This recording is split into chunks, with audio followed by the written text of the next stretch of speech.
familiar with blue and the charmed ones too on Charm Chats. Before we begin, we have a brand new patron. Brand spanking new. Yeah, we have Lisa, who became a Patreon patron at the $30 tier. Rock on! Thank you so much. We would just like to give you your before we start thank you, and we will thank you again at the end of the podcast. Yes. Because you are awesome. Indeed. Indeed. We shall shout your name into the ether Now. Lisa!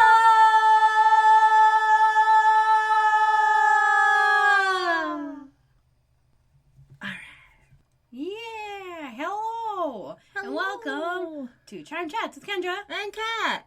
Yay! Today we are covering episode 304, All Halliwell's Eve. Yes. And the irony is that it is currently Christmas Eve. Yes. We are recording the Halloween episode on Christmas Eve, and that will tell you how far behind things are when we record these things as to when you actually get them. Yeah. Just as a... Yes. So, of course, the episode title is a play on All Hallows Eve, which is another term for Halloween. You know, wiki stuff. Yeah. Yeah, all that. But yeah, this is the Halloween episode, and I am almost very thought you excited said wiki stuff as in Wiccan, but like Wicca-y. That too. That too. Oh, puns. Yes.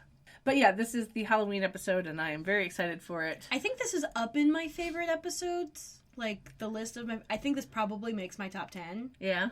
Yeah. Interesting. All right. Well, it's just... I've rewatched it so many times that literally... Like, okay, guys, normally I watch the episode within a week before. Like, usually the day before, sometimes the day of recording. Mm-hmm. Sometimes the hour before recording. Mm-hmm. Sometimes the hour of recording, honestly. If we're being perfectly honest here. Yep, there have been times where she is finishing the watching as I'm setting up my computer. Uh-huh. Yeah, but I rewatched this one like a couple of months ago, and it's still pretty fresh. Yeah. You watched it for Halloween? I don't remember. I think we were in the middle of season 2, and I'm just like, oh, I thought the Halloween episode was going to be in this year. I guess not. Okay, I'll go watch it now. Nice. And so I did that, and so I haven't watched it this week, but honestly, I don't think I need to. I've seen it so many times. Yeah. And, you know, my notes are extensive, so. They are quite thorough. Yes. Yes, because I am insane. You are quite thorough. Yes. Insane. Yes. Anyway, so. Tito, let's get into it. We start out with an exterior shot of the manor. Phoebe is in the foyer, checking her makeup in a compact mirror. You've started saying foyer now. I've been saying foyer. No, you've been saying foyer. Nah, you've been saying foyer. I say both, depending. It's like vase and vase. It depends. You mostly say foyer. I don't know. I've been saying foyer. I'm just happy that you're saying foyer. Yeah, I've been saying it for a bit, I know. I think I've conditioned you to say it. Possibly. I think so. Possibly. Anyway, Prue walks in holding a bowl of candy, and she places it on the table in the foyer. Uh-huh. Piper and Leo walk down the stairs, and they are all dressed up in costumes for Halloween. Prue is in a black corset dress, and apparently a long wig. Like, it wasn't really black, but like... It didn't look like a wig. It looked like her hair with butterflies in it. Mm-hmm. It looked like they added extensions. Yeah, it looked like extensions, but... Like, it was much longer than her hair. Especially since it was, like, loosely curled. Like, yeah, it was... But it didn't look like a wig. No. It looked like it was her hair with extra pieces added in. Yes. Just bear that in mind for later. She has a ton of glitter all over herself. Mm-hmm. Like, she's decked out for the fucking Ren Fair. It's great. Yeah. And she has, like, vines painted on her arms. And so there's, like, ribbons in her hair with, like, butterflies on it. And again... And more glitter. Yeah, and more glitter. And, like, it's weird. But it doesn't really look like a wig. It just looks like extensions in her hair.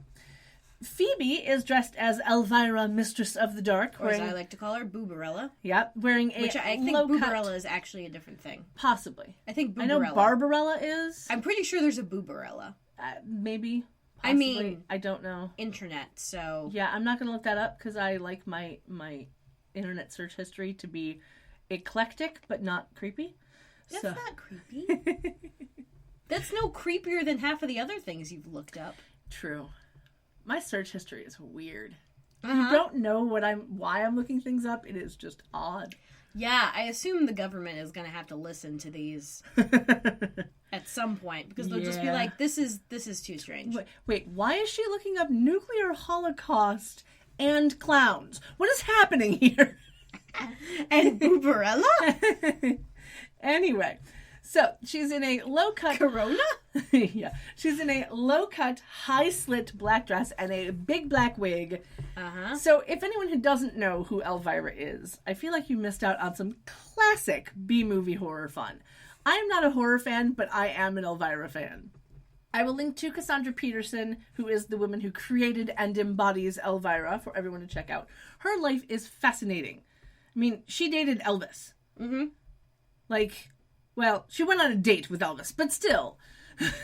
Also, we have Elvis to thank for Elvira becoming a thing because he was the one who told Cassandra to get out of Las Vegas and move to LA. Mm-hmm. And if she hadn't done that, Elvira wouldn't have happened. Yeah. And my other favorite story like that, I guess, I don't know, is that Martin Luther King Jr. told Nichelle Nichols that she couldn't quit Star Trek. Mm-hmm. Because he's like, the representation is too important. Please continue. And because of Nichelle Nichols, we have Whoopi Goldberg and Mae Jemison. I'm pretty sure that's her name, but she was an astronaut. Oh, okay, yeah. And she was also in an episode of The Next Generation. Nice. Anyway, so... On to Piper. Yes, Piper is dressed as Glinda, the Good Witch from The Wizard of Oz. Not Galinda, just Glinda. Right, because Galinda is from Wicked. Yes. Which is not from the original books. Mm-hmm. Galinda is the character that was written for Wicked.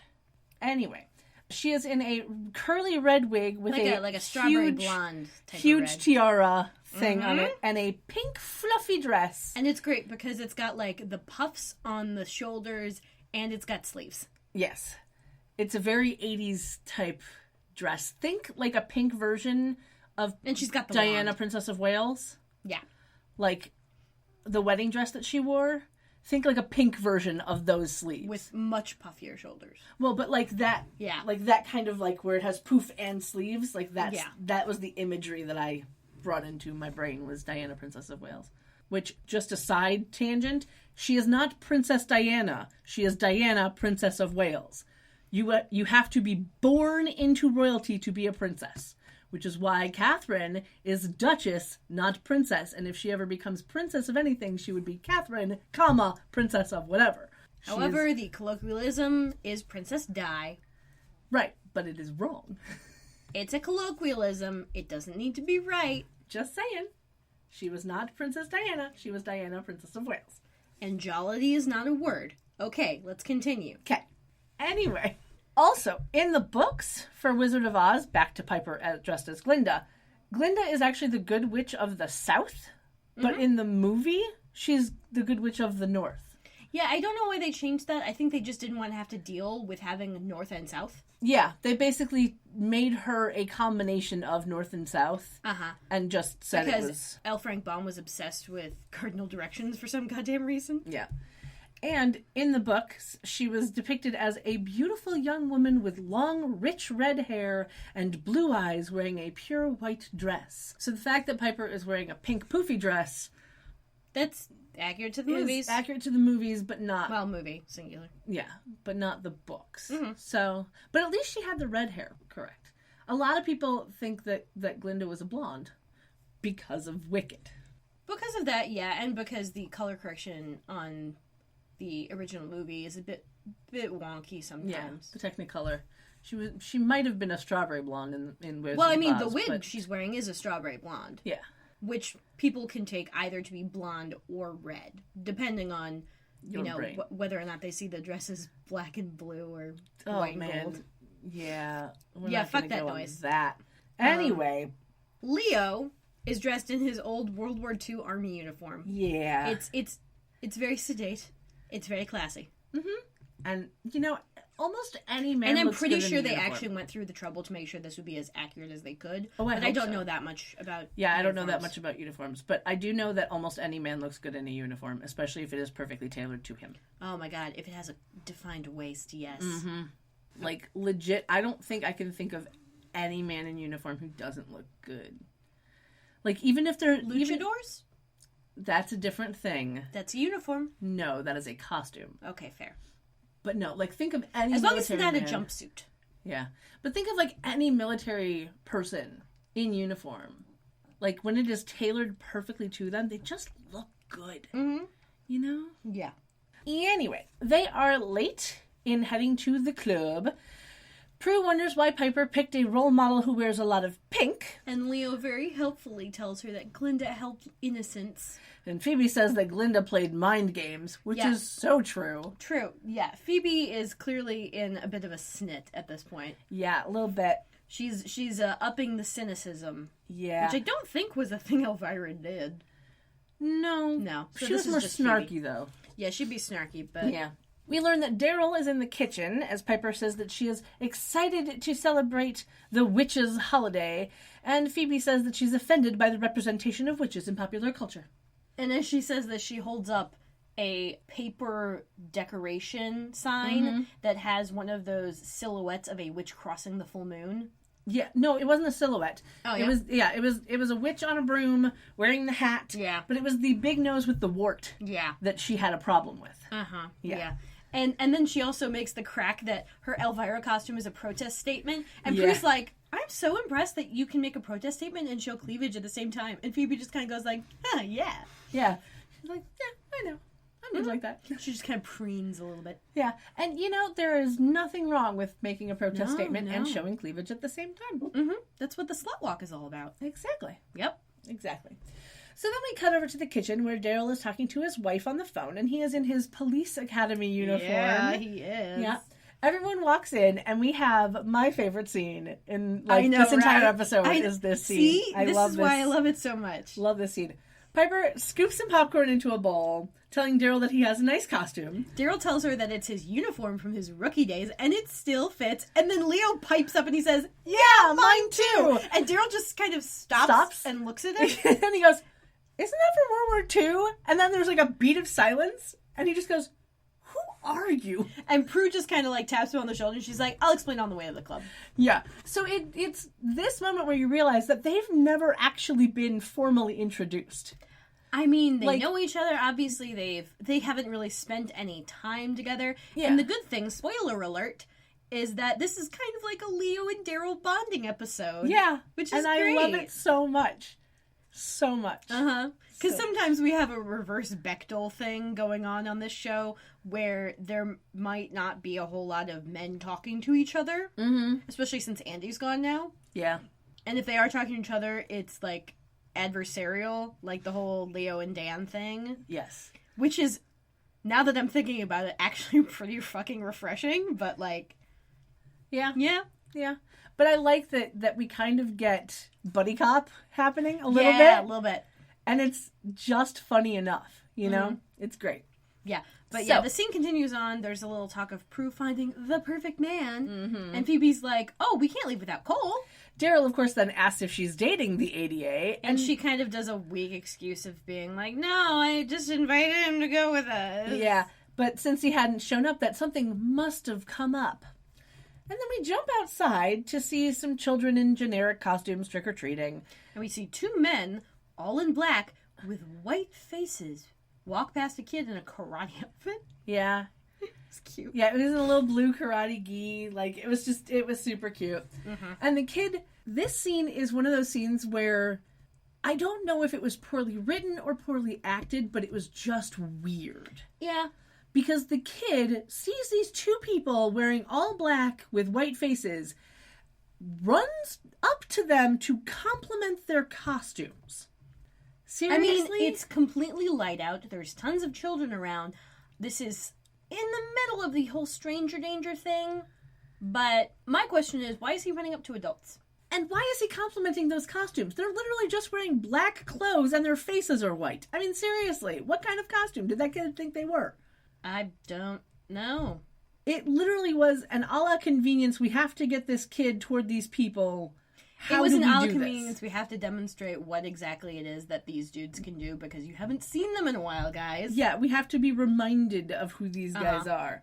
So the kid runs over, compliments their costumes, and then they turn to face him, and one of them holds his hand out, and we get blue swirling lights surrounding the kid's eyes. Thing. And this is when we are reminded that these guys are Grimlocks, which are villains that we haven't actually seen since episode 119. Yep. That is season 1, episode 19. Yes. Anyway, Cole appears behind them. In a lovely pinstripe suit. Yes, it's beautiful. It was really, really nice. And it wasn't too baggy, which is typical of that era. Yeah, it was nicely tailored. Anyway, the Grimlock choking the kid recognizes him. Yeah, and because he calls asked him... what they're doing. Yeah. As these guys are choking this kid in broad fucking daylight. Yeah, and they call him Balthazar. Yeah, Balthazar. So we finally get to the name of Cole's demon self. And here is a bit of fun trivia. I know, right? One of the Grimlocks seen here is actually portrayed by Michael Bailey Smith, who we just learned about in the last episode. He is the face of Balthazar when Cole turns into Balthazar. Yep. So, yeah, I thought that was kind of awesome. The other Grimlock is played by Tommy Perna. He was born in 1962 in New Jersey, and he only has 21 acting credits between 1985 and 2008. Yeah, but between 1985 and 2008. That's only still 21. A decent career. Yeah. It's better than 3. True. But I just thought it was interesting. But there's not a whole lot of anything else to say about him. So, anyway, Cole tells them that he uses Cole as a name in the mortal world or whatever the fuck. Yeah. And he tells the Grimlock to let the kid go. And he does, and then the kid runs off. After kind of just going like, huh? Yeah. And so we'll fast track the scene just a little bit. We learn that they're here to seek revenge on the Charmed Ones because even though they were vanquished 2 years ago, the veil between worlds is thin enough on Halloween that demons who know how can come back. Why did it take them 2 years? Just saying. Cole says that he has his own plan for the girls, which has been approved by the Triad, and then he shimmers back out, and we get a funny moment between the Grimlocks, where the one played by Tommy says, "I always hated that demon." And then the one played by Michael says, "Nice costume, though." Yeah. It was funny because Michael plays Balthazar, and so he gets to... It's also funny because they're referring to his human face as a costume. Yeah. Which is hilarious. Yeah, I loved it.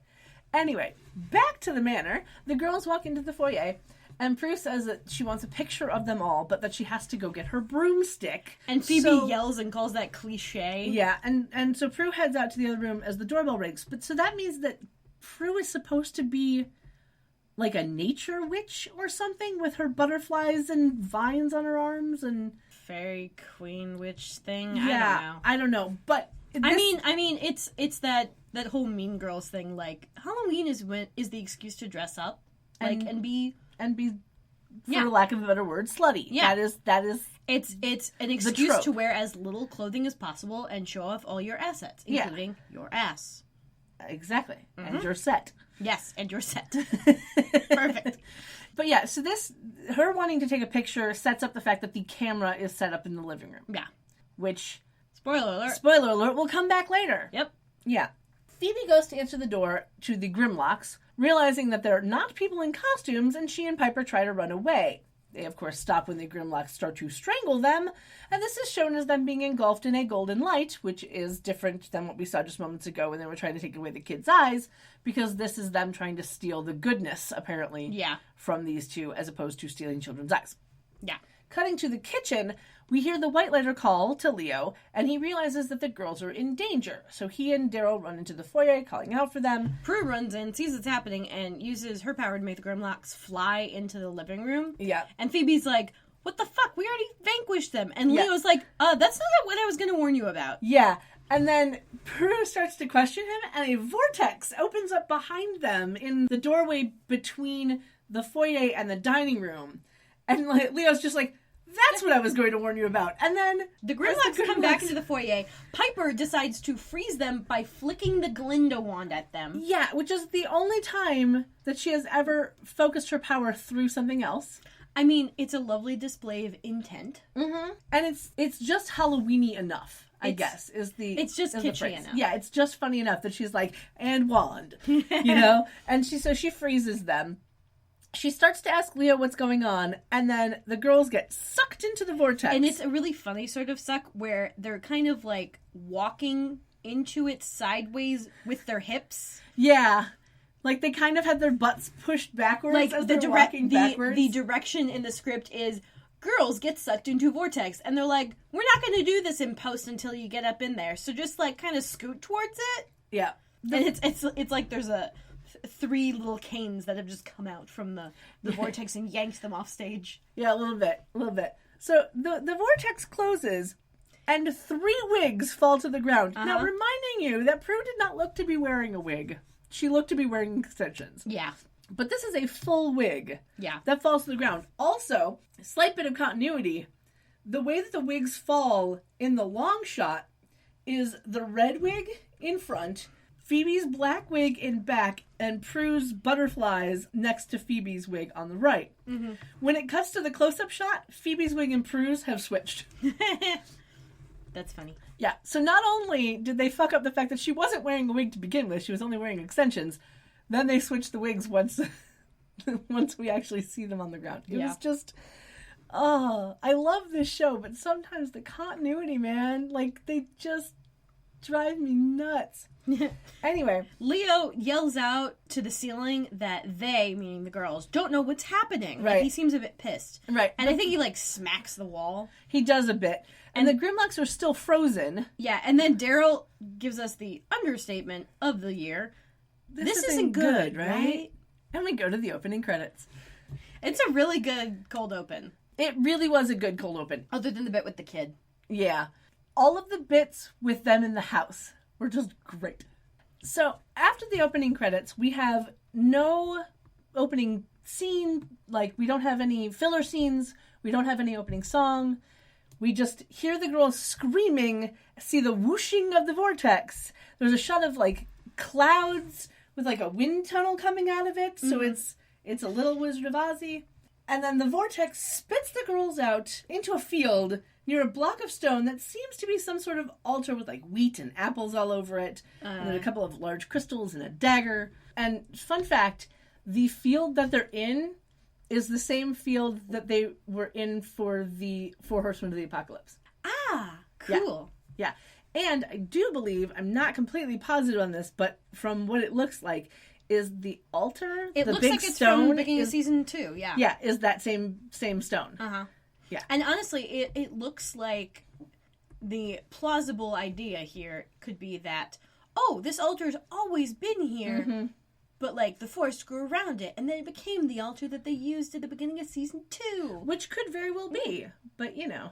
Mm-hmm. Who knows? But anyway, everyone is still in their costume, sans wigs. Yeah. And all their hair is down and blowing wildly in the wind because no one used a wig cap. Yep. And all of them, it looks like just their hair is down. There's nothing in their hair. Like, there were no pins. There were no pins. There were no hair ties. Yeah, like they didn't braid their hair at all before putting them up in a wig. Like, nothing. There's nothing in their hair. Oh, Hollywood. At all. Piper wonders... Cosplayers everywhere are going like, that's not how that works! Yeah, exactly. Piper wonders if the Grimlocks did this. Prue doesn't think so. They see the altar. They recognize it to be a witch's altar. They're like, what the fuck is going on? And just then, a bunch of men come toward them, some on horses, some on foot, all dressed in clothing that is most definitely not from 2000. And just to let you know that they're really, really not from 2000, they're all yelling, kill the witches! Yeah. Which the girls take as not good, and they run toward the trees. And Piper makes the joke, flee, we're not in Kansas anymore. Which is a lovely reference to Wizard of Oz, and I enjoyed it immensely. Yeah, so they all go hide behind a bush that should not hide them. Yeah, not even remotely. And they watch the witch hunters search around for them. Yeah. Piper says that she hates time travel, which seems to annoy Phoebe because the last time they time traveled, she was burnt at the stake. Yeah. And Prue's like, well, based on the clothing that all these men are wearing, that they're either in the 16 or 1700s. And I'm just like, you would know that, yeah. Yeah, she absolutely would know that, being, you know, that was her job for a very long time. Phoebe jokes that... Plus, they had Matthew come up, and let's face it. Well, yeah. Phoebe jokes that during that time, that the life expectancy of the average witch was, 15 minutes? Then someone rustles a bush behind them, they gasp, and they turn around to see a witch hunter standing there. Someone calls out to him, calling him Micah, asking if he's found anything. So let me tell you about him real quick. Micah is played by David Chisholm. He was born in 1971 in Michigan. He started acting in 1995 and is still going strong. He's mostly done single or double episodes of TV shows, but he did have a run of 139 episodes on the soap opera One Life to Live in 2007-2008. Oh my gosh, that's like a whole 2 story arcs. Yeah. And he had a 13-episode run on a 2014 show called Black Box, which only had that one season. Mm-hmm. So there you go. Granted, 139 episodes on Dragon Ball Z would be like half a story arc, so One Life to Live has a little bit of expectation to live up to. It's a soap opera. 139 episodes could have been 17 story arcs, if you're being completely honest with a soap opera. But so much happens before they get to anything. Yeah, but you also have to remember that a soap opera is 7 days a week. True. So they get a lot of stuff done in a short period of time, and there's like legit like 17 they don't just have arcs. like A story, B story, C story. They've got like all the way through F story. Oh, and probably even more. Just to let you know, like, usually the A story and B stories will be kind of interwoven about the same length. A C story will be a little longer, and anything after that is just really long. Like, you'll have season-long arcs and shit. Yeah. So, like, F story, oh, man. Yeah. It's kind of nuts. It usually involves some kind of evil twin, too. Yeah, or people coming back from the dead. The evil twin coming back from the dead. Yeah, or, you know... No, you're not my wife, you're my daughter. You know, sort of things like that. Or you're both my wife and my daughter. Yeah. There's a lot of incest in soap operas. Yeah.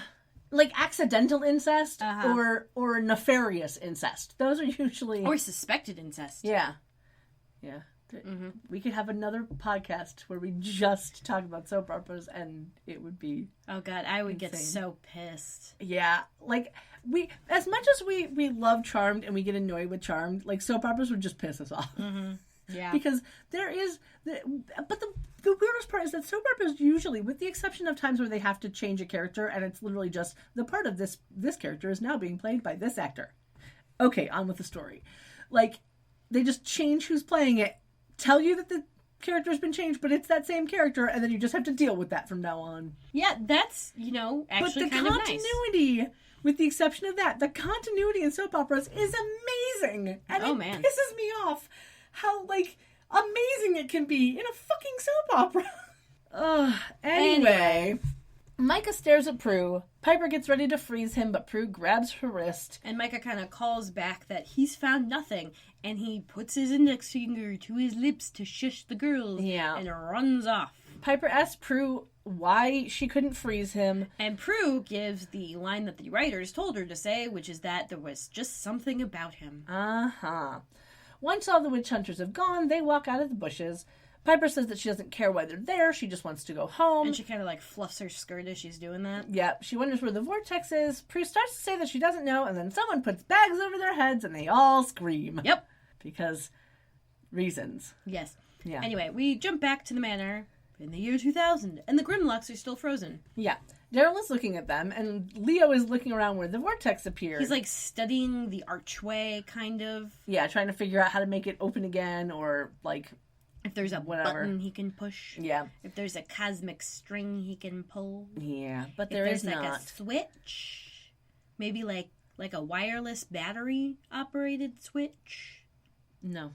No. But there isn't. No, not so much. Anyway, Daryl's like, oh, these are the first demons I've actually seen. Except for that blonde with the funky snake tongue thingy, which is referring to the succubus from episode 205. Uh-huh.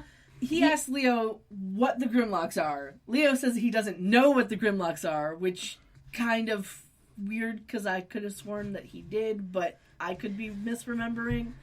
Doesn't really matter. He was away during that point, I think, because he didn't come back until 120, I think. Yeah, I don't remember. It's been a while since season 1. He wasn't really around for that particular story. It's been a while since season 1, and we all know my memory is shit, so, you know. Mm-hmm. No, because I think it was 120 where he comes back, and they have to deal with the whole Darklighter sitch. Mm. And that before that, right. He'd been away for a bit. Anyway, Daryl asks why Leo knows that these guys didn't make the vortex. And Leo just kind of, explains that his bosses are the ones who made the vortex. And that makes Daryl ask again, who are you? Yeah. Like, Leo starts to explain, and but then kind of just goes, "Fuck it, it's too complicated. We don't have time." Yeah, and he's like, "Yeah, we don't have enough time before the demons unfreeze." Which is funny because like this is the longest anything's remained frozen when Piper's not there. Exactly. Which I wonder if there's just a mechanism where like if she's physically moved out of the room, then it'll change. But like if the time difference doesn't change it for some goddamn reason. Yeah, I don't know. The timing of how long a freeze from Piper lasts changes dramatically from episode to episode. It's whatever length they need it to be, basically. Anyway. Daryl tells Leo that he's not leaving. Yeah. And Leo's like, well, we gotta get rid of these guys before the girls come back. Yeah, Daryl asks if he's sure that they are actually coming back. And Leo kind of ominously says they better be back before Halloween ends. Uh-huh. Daryl says that Leo's going to need his help because neither of them know what they're up against and that the girls are like sisters to him. Mm-hmm. Leo remembers that Phoebe said they have vanquished these demons before, just as the Grimlocks unfreeze. Yeah. He tells Daryl to run, and they run upstairs, and Daryl, stops just past the first landing, turns around, and shoots at the Grimlocks with his gun. Mm-hmm. And we see, green goo oozing out of them, and they fall to the ground, but they're still alive. And these Grimlocks have a little conversation while lying on the ground that basically boils down to the fact that if Cole doesn't kill the witches, they'll come back and try to stop them from whatever plans they have. Yeah. One of them gets up and heads up the stairs, stepping on the cardboard decoration of the witch on the broom, which is the one that Phoebe was lamenting earlier. Yeah. We jump back to the past. With some women removing the bags from the sisters' heads. Prue now has a large red butterfly clipped into her hair. What? I don't know okay. why. Sure. Because why not? She legit had nothing in her hair just a moment ago. Apparently, this was a bag of holding, and she found a butterfly in it on the way out. I mean, legit, there was no reason for her to have a big fucking red butterfly in her hair, especially, and reminding you now, she was supposedly wearing a wig. And it wasn't in her hair when they dropped out of the vortex. No, and it wasn't a big red butterfly that was on that wig. So that meant it would have been underneath the wig. Oh, man. Legit, this is why. Triple error. Yeah, this is why the continuity in the show just drives me nuts sometimes, because it's who did this and why did they get away with it? Who did not catch this and be like, maybe we should just take the butterfly out of her hair? Maybe. Just a thought. Possibly. Oh, that would mean she'd have to go back to hair and makeup. Oh, man. Anyway. They appear to be in some kind of cave, and we see a cauldron being stirred by a blonde woman who's wearing a blue shirt, a gray vest, and a red and pink skirt. Yeah. It's very... Colonial. Colonial, yeah. Ish. Yeah, it's... Pre-colonial? No, not pre-colonial. No, not pre-colonial, but it's early colonial. Yeah, it's not like Renaissance fair, really. Oh, God, no. But it's very... It's a very lovely period piece, basically. It is proper to the period that they are supposed to be in. Yeah. Anyway. This woman goes up to the girls, does a really cute little curtsy in front of them. Says, blessed be. Yeah. Says that their prayers have been answered and that they need the girls' help.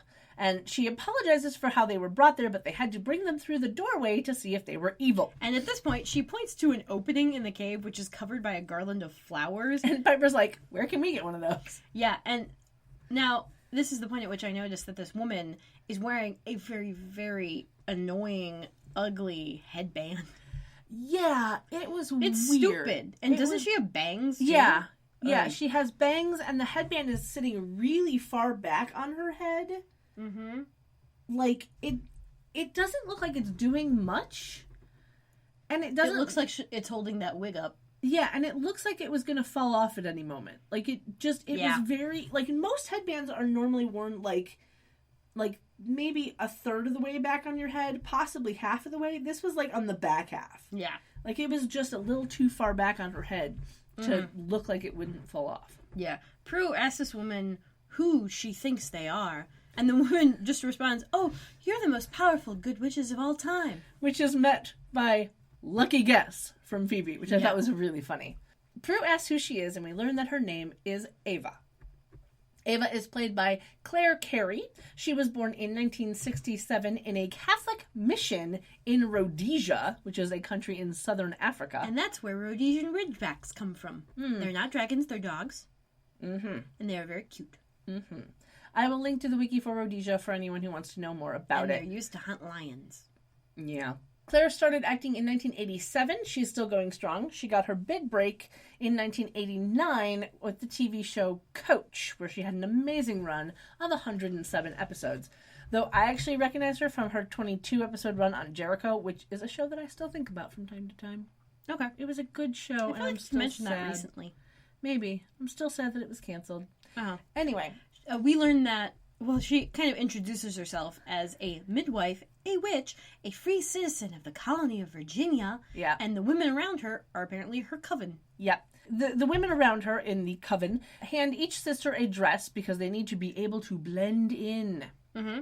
And she kind of offhandedly asks them what year they came from. So Piper says 2000. Phoebe asks what year it is now, and Ava says that it is 1670. Cool. Yeah. I really love it when someone travels back into time and then they're like, what year are you from? And they say, like, whatever it is. And the person's like, wow. But Ava doesn't do this. No, she doesn't at all. She's just like, okay, cool. Yeah. I just wanted a number. Yeah, she's like, okay, so you're a few hundred years. Okay, we can make this work. That tracks. Yeah. Prue asks why they need their help. And Ava's like, we need to save a magical baby who's prophesied to be born tonight from the dark practitioner that kidnapped the baby's mother in hopes of raising the child evil. Yeah. They said So, that they have- standard fare. Yeah, standard, She says that they have to rescue Charlotte, the mother in question, so that they can deliver her baby in their protective circle. Piper wonders why, if they have the power to bring them through time, that they don't have the power to save the mother and the baby. Ava says that the power of All Hallows Eve brought them, and Prue questions what All Hallows Eve is. And I want to know why. After these past few she years... was questioning the power of All Hallows Eve. No. She wants to know what All Hallows Eve is. I mean, I can see that just being a disconnect, like it's something she's never had to really think about. But they've been witches now for 2 years. And this is the first Halloween episode we've had. I understand The that. previous two were technically just Friday the 13th. I still think that somehow she should have known about this beforehand. I'm just saying. Well, I mean, what's the joke? That, oh, I didn't realize when people were telling me to hold my horses, they were telling me to be stable. Like, it's associations you never had to make because it was just like a given. Like, somehow when I was a kid, I assumed that because my dad's family was German, that meant he was Lutheran. Like, it's just stupid assumptions you make, and I never realized that, oh, no, wait, no, their wedding was Catholic, which means they both have to be Catholic. Like, okay. I never had to think about that until someone pointed out to me. I'm like, oh, that makes a lot more sense than what I was thinking. I guess. I don't know. It was just weird to me. Anyway, Ava tells them that it's the witch's most sacred day, when Yeah. the source of all magic can be tapped into. she questions how they don't know about it. And Phoebe kind of just mutters that, oh, it isn't what it used to be. Yeah. Piper asks if they can tap into the power to send them home. Ava says that they assumed that the sisters would be able to tap into the power themselves.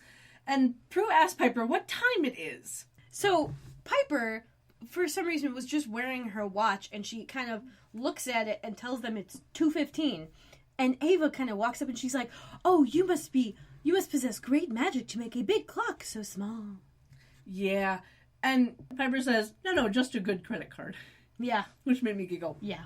But it did make me wonder when clocks were first made. So away to Wiki I went. I found that clockmaking actually flourished during the 15th and 16th centuries with the innovation of the spring-driven clock. That's 1400s to 1500s for all you people who don't know how to count your centuries. Yes. And that the pendulum clock that was invented in 1656 made clocks more accurate than they had ever been. And I think there's records of some kind of water clock in China going back like a few centuries before. I don't know. I watched way too much Discovery Channel as a kid, and I remember that from there. But, like, I don't remember when, and it was just, like, it was a clock that dripped, effectively. It wasn't like you'd think of a normal clock here. And honestly, like, there are all kinds of workarounds for, like, telling time.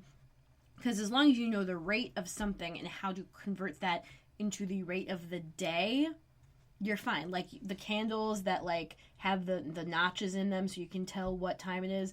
That one episode of Avatar where they have the candles that have like the little fire powder thingy, so it goes like pop, pop, pop when it's 3 o'clock. Yeah. That kind of thing.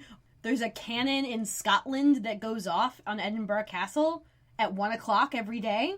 It's just, you just hear bang! And it's 1 o'clock. Yep. Anyway, I will link to the wiki for clocks and all that stuff for anyone else who wants to fall down that rabbit hole, because it is fairly fascinating to learn about things. I think that's the one thing that, like, I haven't gone on as many tangents, mainly because I've been stopping myself from falling down wiki rabbit holes. Mm-hmm. Yeah. So, Yeah, Alice? Yeah. So I both apologize and say you're welcome to our listeners for the less random tangents that we now go on. Yeah, anyway, Prue realizes that the powers that be must have sent them, which is, she realizes, is what Leo must have been trying to tell them. Yep. And they need to get this baby back before midnight. Yeah. She asks Ava what they have as a plan, and Ava holds up a small bottle and says that it holds a potion which will put the men who guard the house to sleep. I'm like, that's not a plan, that's a tool. Yeah. But good start. But I love this little moment. She hands this potion to Piper, saying, we have to use their powers, meaning the girls' powers, to bring Charlotte back to them. And Piper just looks at this potion and then hands it to Prue. Yeah. Like, I don't want anything to do with this. You take this. No, Prue's better at throwing potions anyway. Yeah. Then we cut to a local village as the girls and Ava walk out of the bush. Prue is now in a white top, green vest, and orange skirt with a dark green robe cloak thing. Her hair no longer has the butterfly in it, and all of the glitter has been washed off. Which is how you know this is a TV episode, because that wouldn't happen for weeks, if ever. Yeah. Yeah, no. Glitter is hard to get off in the only cosmetic glitter is even remotely easy to get off, and that makes it annoying because you have to keep reapplying it. Yeah. Because you're like, it's never the concentration you want. It just kind of dilutes itself. Anyway, Phoebe is in a pink top, a dark gray underbust corset tied with pink string, and a skirt of brown and white. And she has a dark green cape tied around the neck, and her hair has been pulled back into a twisted ponytail. Yeah. It was very topsy-tail. Yeah. And yeah, I enjoyed it a lot, actually. It was nice. And Piper has a black cape over whatever dress is that they gave her, which seems to be a white shirt with like a dark blue vest and a brown and blue skirt. But she kind of has it closed for most of this. You can't really see the outfit underneath it. Yeah. Phoebe looks over at the village and it says that it looks like they're having a party. And we see people chopping vegetables. Yep. And it's one of those where you look at that and you go, how does she constitute that as a party? But apparently she was right. Yeah. Ava tells them that the kidnapper, whose name is apparently Ruth Cobb, which is just the most boring name, is pretending to mock All Hallows Eve, but secretly using the party to tap into the powers of dark magic. Yeah. They see the witch hunters nearby, and Ava says that they work for Ruth, and they're hunting good witches. Prue spots Micah and goes, not all of them are. Hashtag not all witch hunters.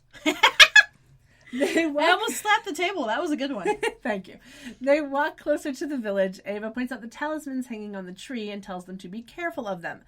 Phoebe ignores the warning, basically saying, talisman, schmalisman, and walks forward, and then a bright light shines out of the talisman, and they fly backwards. Like a force field type. Yeah. They bounce off of it. Yeah. A bell rings, and the village people start running and yelling, and nobody starts singing construction YMCA. Worker. Yeah.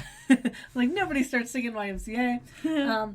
But Ava helps them up and says that the talismans shouldn't have that much power, But apparently Ruth is using the magic of All Hallows Eve to make them stronger than ever. And apparently guards have been waiting on horseback, so now they are galloping towards them. Yep. And Prue tries to use her power on them, And But nothing happens. So she tries again, and still nothing happens. So she turns to Piper, who tries to freeze them, and nothing happens. Nope. The guards shoot at them, and they scream. Yeah, Piper continues to try to freeze them, but it doesn't work. Ava tells them to use their powers, and they inform her that they apparently don't have any. This concerns Ava just a skosh. Yeah. Phoebe yells at them to run, and at this point, a guard shoots at them again and hits Ava in the arm. Yeah, she yells in pain, and they run into the bushes, and then we cut inside to a building. A woman, An older woman. Yeah, wearing all black, is looking out the window, watching. She also has on a red necklace that I thought might come into play at some point, and it never does. Yeah, I don't think it does. No. But, like, it was one of those It where, looked like, important. it looked like it was going to, and then it just never did, and I Yeah. was kind of sad about it. Yeah, she walks from the window over to a bed where a pregnant woman is just kind of, like, laying there sweating and panting. Yeah. We're led to assume that this is Ruth and Charlotte, respectively. Yeah. And Charlotte is a lovely little redhead. Mm-hmm. Like, just the side of red of strawberry blonde, but not, like, super dark. Yeah. Ruth is played by Judy Geeson. She was born in 1948 in England, and she gets to use her accent in this episode, which makes me very happy. She started acting in 1962, getting her big break in the movie To Sir with Love in 1967. She was going strong until 2003, and then she took almost a decade break and came back to acting in 2012. She appeared in 3 episodes of Gilmore Girls. Yay! Yeah. Just before taking that decade break. Charlotte is played by Sadie Stratton. She started acting in 1989, and she's still going strong. She's mostly done single episodes of shows, but her latest gig is a show called Underground, which actually has Aldous Hodge from Leverage in it, which is the only reason I even knew of its existence. It's apparently a show about life in America on the brink of the Civil War. And Aisha Hinds plays Harriet Tubman. Oh, cool. She was Miss Jeanette in True Blood, which is why I recognize Okay. her. Yeah. I will link to all of that on the website for anyone who wants to check it out. But anyway, Ruth tells Charlotte that Ava has brought people to try and rescue her again, but that she's been wounded. Yeah. Charlotte then groans in pain and says that she's not going to let Ruth have her baby. And Ruth's says, just like, yeah, pipe down. You don't have any control about that. yeah, you don't have a choice. She says that someone very special has arrived to ensure that the baby will be hers. And she walks into another room where there's a man standing in a dark corner. He asks how much longer, and Ruth tells him that it should happen by nightfall, and asks him to explain who he is and where he comes from, because apparently we need this established for the audience. Mm-hmm. And he is the one who imbued the talismans with great power. The man walks into the light, and we see that it's Cole. Yeah. But he's got, like, just shoulder-length hair. Actually, I think it's just past shoulder length, isn't it? Maybe. It's, like, it's a little longer. It's pretty long for him. Yeah, it's long for him. And it's, like, wavy, like, in kind of an anime way. Like, yeah, it was... It's not the best look for him, but I was very appreciative of the look. Yeah, it was very period, though, because Yes. men did have long hair back then. Mm-hmm. And from what we can see, he's wearing a white ruffled shirt under a long black jacket. Mm-hmm. It's And like ruffled at the collar Yeah. and at the sleeves. It's very period. It's lovely. Nice. And he tells her in a very, like, classic line, he's like, I'm from the future, and I've come to change it. Yeah. And then we go to commercial break, because Woo. of course. Yeah. When we come back from the commercial break, we are back in the cave. Ava is holding a cloth against her wound, and the girls have taken off their cloaks. And now we can see that while Prue and Phoebe are wearing clothing made of cotton, Piper's vest is blue velvet for some reason. So I don't think that would have been a fabric that they would have used, not because it didn't exist, but because you know, velvet's been around since at least like the 1300s, but because it's associated with nobility. Hand-me-down? I don't think so. I don't know. It was just a little odd. Maybe they just ran out of, like, regular vests in the costume department? Yeah, I don't know. It was There's little a lot odd. of extras in here. There are, but it was a little odd Little bit. that they would have used blue velvet. I'm just saying. But it's only odd to people who know the history of velvet. True. Anyway, Prue is apologizing about them not having their powers, and Ava's, like, super pissed. She's like, no, go back to where you came from. Yeah, she says that they asked for the most powerful witches of all time, and instead they got powerless frauds. Which Phoebe thinks is a bit harsh. Just a little. skosh. Yeah. Piper says that they have powers, they just can't access them. And Prue, using that wonderfully educated mind, says, maybe that's because we don't technically exist yet. Yeah. Ava says that protecting the baby is her destiny and wants to know how they can fail because, you know, you're not supposed to fail at your destiny. Apparently. Yeah. That's not what that means. Yeah. A woman walks over to Ava, hands her a folded piece of paper and tells her to bite down on It was it. a folded piece. I thought it was a stick. No, it was like a really thick bit of like paper or leather or something. It was basically a bite down is what yeah. Anyway, Ava puts it between her teeth and another woman gets a poker out of the fire. But Piper like jumps up and like puts her hands out and stops them and asks what she's doing. And the woman kind of innocently says, I'm going to cauterize the wound. And Piper's like, no. We might not have magic, but we do have basics. Yeah. Like, get water, soap, and clean cloths. Yeah, hot water. Yeah, hot water, soap, and clean cloths. And, like, and the woman kind of looks at Ava, and Ava nods, and then the woman walks away, apparently, to go get those things. And it made me laugh, because it was like, no, don't put fire on the wound. Especially not dirty charcoal fire. Yeah, but it's like, well, that sounds like a good idea. No, not the best idea. I mean, honestly, sometimes it's the only idea when you have a lot of bleeding. But yes. You don't want to do that. And now we have these funny little, like, electrocauterizers that look like those really, like, the one kind of Sharpie where it's, like, the metal tip with the, like, a Sharpie pen. Okay. Like, not the brush marker, but, like, the fine line Sharpie. Like, okay. It's what they look like. And they just, like, have a little electric current that just, like, zaps blood vessels. Well, like the really tiny capillaries so you stop bleeding so damn much. Well, alrighty then. Anyway, Prue asks Ava not to give up on them, saying that they are innately magical because they were born witches. Because, as per my theory, the blood gives you the potential to have magic and the powers just go in with it. Yeah. She asks Ava to teach them how to tap into the magic of the day. Ava says that there's not enough time. And Phoebe's like, we're quick studies, yeah, which is how you know she's in college. Yeah, it's a fancy way of saying they're fast learners. I just enjoy the fact that she used quick studies instead of fast learners. I don't know why. It just struck me as funny. Back in 2000, we get an exterior shot of the manor. In the attic, Leo is looking through the Book of Shadows while Daryl is walking around holding his gun. Leo tells him the gun doesn't work on them. Yeah. Which Daryl's like, well, yeah, but it's made them think twice. Yeah, not to mention it's the only thing they've got. And obviously, since the Grimlocks haven't, like, barged into the attic yet, it's probably a good idea. Yeah. Leo says that he's figured out that they are Grimlocks, which are underground demons who are sensitive to light and steal children's sight so they can see the aura that surrounds good people and strangle them with it. Which is a slightly different explanation that we got back in season 1. Slightly. But it's mostly the same, but it's just the way that he words it was just slightly different. Well, yeah, because he wasn't there, so yeah. I this seems like a slight game of telephone, like I enjoy, a friend of a friend. Yeah, I enjoy the way that he read it. Mm-hmm. It was it's not false or anything. No. It was all of the information was the same. It was just read in a slightly different way, and I enjoyed it. Daryl responds to this by saying that snake-tongued blonde's looking better and better. Yeah. Leo's just happy that there's a vanquishing potion in the book, which is a lovely callback to the fact that the girls wrote down all of the things, like, that the book has it all written down, and even if it's a, you know, we've done this already, we probably won't ever need it again, it stays in the book.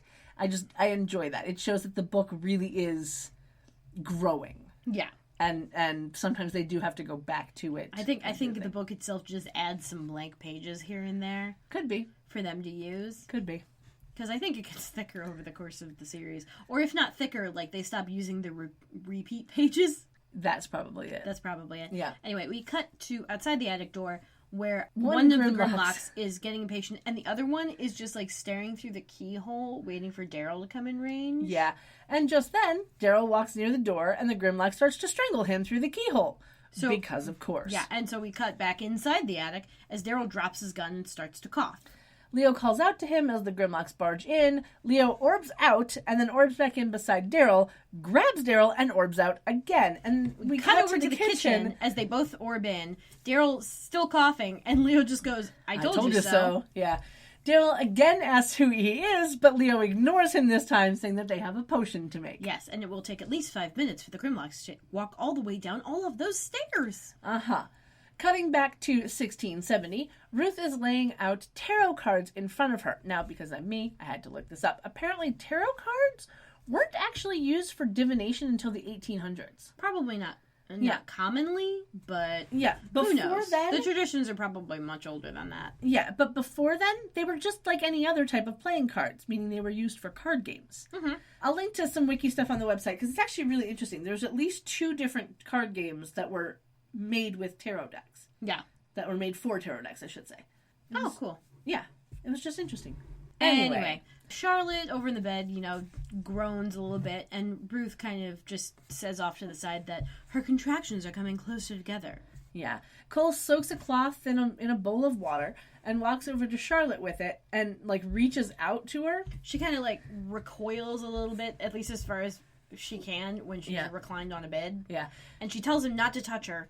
And he says that she doesn't have to be any more uncomfortable than is necessary. And so, of course, then she begs him to let her go, and he says that someone would just get sent to get her again. Yeah. Even if he did let her go. And it's not like she could go far at this point. Yeah. Ruth then gasps, and he walks back over to her asking what she saw. And she points down to the cards and says that a force of great good, also from the future, has come for the baby. And I'm just like, tarot cards aren't usually that specific. Nope. Anyway, Cole's like, I'm not surprised. I can handle them. Yeah, he's like, 3 of them? Yeah, all right. I knew they'd be here eventually. I know who that is. Yep. He tells Ruth to make sure that Charlotte stays at the house through midnight, and then we cut back over to the cave, because can't stay in one place too long. Yeah. And Ava is handing the girls some small dolls made out of wheat. Yeah. She says that they're totems to remind them of the wisdom and power of women. Phoebe starts to question her, and as she cuts an apple in half, Ava says that the wisdom gives them power, and power frightens the fearful and the ignorant. Prue says that she understands why witches are now made to look silly. Yeah. And apparently this makes Ava question about how the knowledge is forgotten. And Phoebe's like, oh, well, you can still teach us. Yeah, if you teach us, then we'll know it. That sort of thing. Ava then picks up a conical hat from the table, and she places it on Phoebe's head and says that it's a spiritual point that keeps witches centered and focused. Sure. Yeah. She then holds up the apple that she cut in half, saying that there's a pentacle inside. And now she cut this, down the center, like top and bottom half. Yeah. She cut it across the equator. Not the international date line. There you go. Yeah. For people who know globes. There you go. She then places a laurel leaf over the center of the apple, saying that will block the path of evil. And Prue's like, how could something so simple work? And Ava reminds her that the powerful magic is all around them, especially on All Hallows Eve. Yeah. Piper spots some masks that are attached to sticks sitting on the table, and she asks about them. Ava tells them that they're to hide your identity, Jean, so that you can walk among the demons. And she hands one to Piper. Yeah, and it was very funny because, looking at these masks, It's very Domino mask. It's very, masquerade. Yeah. You pick up this mask shade. But, you pick up this mask on a stick and you just hold it to your face. Yeah, it's very inconvenient. It's a little inconvenient, and it always makes you wonder, how do I explain? It's like superhero syndrome. You mask somebody's eyes, and no one can tell who you are. The one good thing about that stupid-ass Green Lantern movie is the bit where Ryan Reynolds tries to bluff his, ex-girlfriend. And she's like, I've seen you naked. You think a mask would fool me? Yes. Exactly. That's the one thing is they always make the joke of, Clark Kent puts on glasses. Or, Superman puts on glasses and he becomes Clark Kent and nobody recognizes him. And somebody said Charlie Chaplin lost a Charlie Chaplin lookalike contest. Yeah. People are stupid. People are stupid. And also, the context in which you see someone is going to be very affecting of how you would see someone you didn't know that they were. You would never have any reason to think that the dude who works at the Daily Planet is totally Superman. Yes, because you would never but- understand why Superman would have a day job. Well, there is that. That's another one of those things where, like, you just never have a reason to make the connection, and it seems ridiculous to try and make that connection until someone else points it out to you.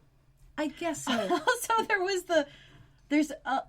I love Scooby-Doo, and there's always the one thing where, like, Velma takes off her glasses, like, after making a crack about how, you know, putting on glasses is not going to make anyone not understand who they are, and then Fred walks in and he's like, hey, who are you? When she doesn't have her glasses on. It's like, yeah. It's a great fourth wall break. It is. I have this thing where, because for me, especially, and again, I'm just talking for me, because my brain is weird and I know this. Mm-hmm. I don't recognize people by their faces a lot. I don't have facial blindness, but my brain doesn't look at your face first. Yeah. My brain recognizes your hair. And I know that sounds weird and it sounds stupid. Oh, that tracks. But, like, the first time I dyed my hair blue, I didn't recognize myself in the mirror for, like, a good 15 minutes. Yeah. My brain just couldn't process it because it was so different. And that's why, like now my hair has grown out so much that I'm like, okay, I need to dye it again because my brain has stopped recognizing myself. When I look in the mirror, I have to, like, it takes me a moment. And so that's how I know that it's like, okay, I either have to let it grow out or I have to re-dye it because my brain is having that weird, funky, like, my hair is different and my brain is trying to cope thing. So, like, that for me is much different. Like, if you take off your glasses, I'll still recognize it's you. If you dye your hair blue, it'll take me a moment. Yeah. And that might be happening in the future. You're going to dye your hair blue? Well, maybe not blue. Maybe, like, indigo or something. I don't know. Because the henna is finally coming out, and it's getting long to where I can donate it. So I think, like, after the cruise, I'll probably donate it and see if I can do, like, a little bit of dyeing. Nice. Just to see. Yeah. Might as well. It's fine. If I can't, I'll just do another henna and be like, fuck it, whatever. Yeah. Anyway, back to the show. Phoebe spots a woman holding a broom and asks to see it. Yeah, the woman hands it to her, and Phoebe asks if they ride around on them. And I love Ava. She goes, anything's possible, but the broom's traditional purpose is to sweep evil from your path. Mm-hmm. And she tells Phoebe to sweep from east to west in the same path that the sun travels. And she does. And as she's sweeping, she says that she feels silly. Yeah. She starts to giggle, and then she gets a shock from the broom, and it, like, glows blue for a second. Yeah, and Ava tells her that this is because she felt the power. Yeah. And then tells them that Sally will go with them to Ruth's house. Yeah. Sally is played by Danielle Weeks. She's been acting since 1994. She's still at it, and there's not much else to say about her. Ava reminds them to connect with the power, and we cut over to the village. People are running around, there's birds being cooked over an open fire, and we see a man juggling apples. He, like, bites into one of them as he's juggling. It was really cute. Cole is walking through the crowd holding a black domino mask. Yeah. It isn't on a stick, though. He's just holding it in his hand. It's like on a string or whatever. Yeah. Ruth walks up to him holding a red mask, which is on a stick. She asks if he'll recognize them, and he's like, why are you here? I told you to stay at the house. Yeah, she says that the house is guarded by men and magic, so Charlotte's not going anywhere. And he cracks at her that he's seen the future, and her ignorance is her destiny. Yeah, and then he puts the mask that he was holding up to his face, and we cut over to the girls and Sally as they're walking toward the village. Sally is giving them items from a burlap bag, telling them not to be seen with them or the guards will know they're witches. She's basically handing them apples and the little wheat dolls. Yeah. And stuff. But it's like, you know, we just had to do juggling apples. Yes, but these apples have the laurel leaves. So. And the totems. Just saying. It's a skosh more suspicious. Yeah. She asks who's going to be standing guard, and when told that it's going to be Phoebe, she hands Phoebe a small pumpkin with a star cut out of it, saying that it will turn away evil spirits. Phoebe kind of stares at it and is like, are you kidding? And she gets a blank stare back. She's like, not kidding, okay. And she puts the pumpkin inside the pocket on the inside of the cape, which is a fairly large pocket, close to the bottom of the cape. It seems a little impractical. Oh, no, this is great. Like, this is before the Enlightenment, so, like, women actually get fucking pockets. Yes, but it was the fact of it was a very large pocket toward the bottom of the cape. It just seemed slightly impractical. No. I mean, there's probably a million pockets in there. Why not? Possibly. Anyway, Sally bids them good luck and she walks away, and the girls put up their masks and they walk into the village. We see a dude juggling some fire. Yeah, it was kind of interesting to see the fire juggling, because it looked like, if you've ever been to like a Ren Fair or something, like it was that kind of, like the torches that they're holding. Yeah. It was that kind of torches. Phoebe heads in a different direction from Prue and Piper. And a man, like, approaches her and asks her if she wants to know the future. And she tells him, no thanks. Yeah, he's like, I already know my future. And he tells her he can show her the first initial of her true love's name with a simple peel of an apple. And I'm thinking, wow, this is a really shitty con. Yeah, a little bit. Cole walks up, who is now wearing the mask, not holding it to his face, and tells the man to prove it. Phoebe questions why he's interested. He asks why she isn't. There's a bit of a moment of silence before Phoebe asks the man how it works. Now, here's the thing. Again, how does she not recognize him? I mean, his hair is... It's because his hair is different. It's the only reason. It really is. Because, like, his voice is the same. Well, his voice is the same, but he's in a completely different context. She has no reason to suspect him of anything, so it's not going to be in her brain already. Like, if you're suspicious, you're going to see connections everywhere. This is why conspiracy theorists have a thing, and that everything is connected for them. Because they're preconditioned to see connections, even if there are none. Like, I'll admit, like, it did take me a moment to recognize him because, again, the hair was different. But the second he opened his mouth and started talking, I knew who he was. Well, like, I recognized his voice because he didn't change his voice in any way, shape, or form. But for you and me, this would be very easy because we are more connected to hearing voices. Yeah, I guess so. Like, I'm good with faces. I'm real good with voices. I just kind of wish that they also, had let him she's use not his normal expecting accent. him to be there. I just kind of wish that they had let him, like, use his normal accent or something. That would have been funny. Because, you know, at least that would have made it seem like a completely different genre, though. Well, but at least, like, even if you've been, like, trying to pretend to be, you know, colonial British, like, because guess what, ladles and jelly spoons? People back in the 1600s, like, when this world, this new colonies... were British. They were British. However, so they didn't sound like Americans. They didn't sound like modern Brits, though, either. No, they sounded more like Southerners. Possibly. Yeah. It's tough to know how people sounded. I know there's been a lot of progress with people recreating original pronunciation in Shakespeare. And it honestly sounds more like Northern English accents. Or like lower Scottish accents. Like, it sounds... I mean, in their terms, it sounds kind of like a hick accent. Like, if we were trying to do Shakespeare with a Southern accent. Like, the context is similar, as I understand it. But yeah, like, as far as we know, the American accent is something that developed in America. It didn't exist before. Exactly. Anyway, the man peels the apple, like, just, like, takes a fucking paring knife and just, like, takes a nice thick peel off of the side. Yeah, I will explain the continuity insanity with this apple in a moment. Yeah. Anyway, he tells her that she must fill her heart with thoughts of love, as I draw my hand around my face because this is how cheesy this is. And then close her eyes and blow on the peel. Yeah. She does, and he just drops it into the water in this fucking barrel. Yeah. She asks how the apple knows such a secret, and Cole says that apples are the fruit of knowledge. Yeah, Eve. Just then the apple forms the shape of a C. Of all the shapes in the alphabet it could possibly have made, not 26 of them, I'll tell you that. Nope. Well, I'll go into that in a second. Phoebe whispers, Cole. And Cole just kind of stares at her. Yeah. So here's the continuity that we have with this peel. We see him, when he does the first cut, that it is a deep, wide cut into the apple. And the final peel in the water is long and thin. Also, this is before they had peelers. You just had to peel shit with knives. Yep, which is perfectly fine. But here's the other thing.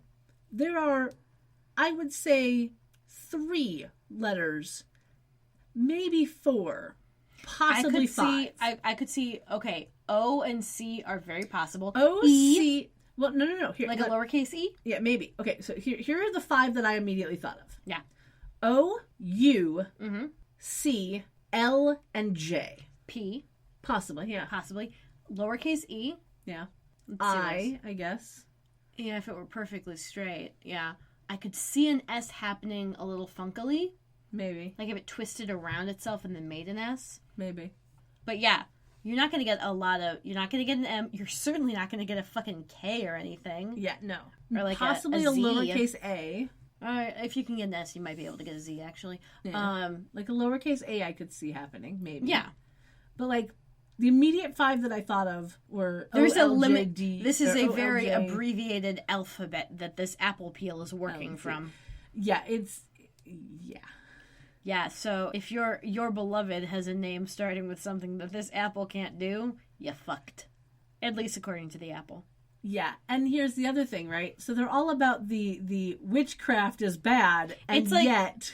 Yeah, it's like, because in language, there's a progression of describing colors. So, like, older languages just don't have the words to describe certain colors that we now have the words to describe, which is why Homer calls the ocean, like, the wine dark Not Homer sea. Simpson. Yeah, the poet Homer. Yeah. The wine dark sea, and you're like, that's blue. But, before they didn't have a word for blue. They only had words to delineate between light and dark and, like, the color red. Yep. So, like, wine's red, it's dark. Like, that works. Sure. I think the current modern language that has the most color distinctions is Russian. Because they've got, like, all the colors of the rainbow plus, like, gray and a couple other things.